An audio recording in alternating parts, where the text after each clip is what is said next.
Hello, Amy GF Girl here. I am going to show you a cooking demonstration on how to make Hawaiian chicken. This is a recipe that I have adapted and changed just a tiny bit from Noshtastic. She is a great gluten-free blogger with recipes as well. If you haven't checked her out, she is another great resource. So I'm going to go ahead and get started. This is a crock-pot meal, so I do have my crock-pot plugged in here. Let me turn you around a little bit. And what I am going to do first, really quickly, is add just a little bit of olive oil to the bottom of the crock pot. I'd say just about 2 tablespoons. This way, nothing will stick to your crock pot as it is cooking. If you leave the house and you're gone for a few hours, you don't have to worry about stirring it. Nothing will stick to the crock pot. Then I go ahead and use a pastry brush and just brush it around the sides and the bottom. We're going to turn this on so that it can begin heating high for 4 to 6 hours. Then we're going to prepare our marinade for the Hawaiian chicken. It calls for 2 cups of pineapple juice. Instead of pineapple juice, I'm using Zico water. This is the mango pineapple infused coconut water. So I'm opting for that just because it's less sugars, a little bit healthier choice. So 2 cups pineapple juice of your choice. We're gonna do 1 tablespoon of ketchup. Just gonna squirt a little bit in. A half a cup of gluten-free soy sauce. I prefer tamari. You can find it in your Asian section in most grocery stores. Sprouts, Whole Foods also have it. Half a cup tamari going in. All right, next for a few spices, we're gonna do 1 teaspoon only, of garlic powder. Sprinkle that in. And then we're also gonna do 1 teaspoon of sriracha sauce. It is gluten-free, believe it or not. If you like to kick up the heat a little bit, if you're not serving kiddos, I would do 2.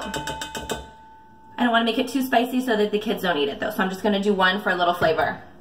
All right, next, I'm going to do 3 tablespoons of brown sugar going in. And then I've got 1 can of pineapple chunks. This is a larger size can, 20 ounce, and I drained it, so I'm just going to put the pineapples in.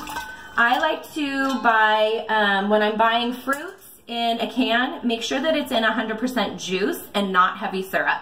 You'll avoid more of the sugars, citric acid, all the extra preservatives that you really don't need. Spoon. And you're gonna go ahead and mix up your sauce. It's gonna be very liquidy. That is okay. See if you can get some of that brown sugar to dissolve. Just give it a few stirs. See it in here. Okay, we're gonna place the chicken breast in the bottom of the crock pot. Now, the recipe actually calls for thighs, so instead of breast, I'm doing without breast altogether. I like to not follow the rules sometimes, and this is definitely one of them. I'm doing thighs, 5 thighs, and then I'm gonna do drumsticks with skin on, bone in. Okay, so I'm gonna do the bone in first. I'm doing 6 of these puppies. Bone in really helps keep flavors nice and juicy. And then I'm gonna go ahead and put the thighs right on top.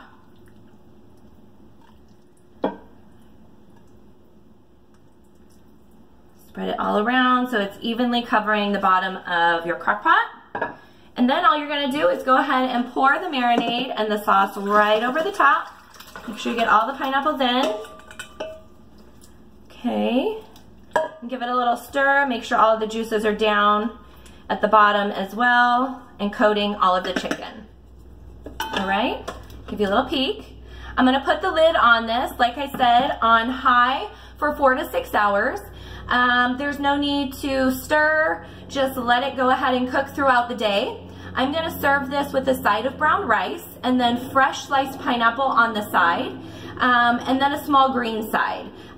Steamed broccoli or a fresh green salad would be terrific.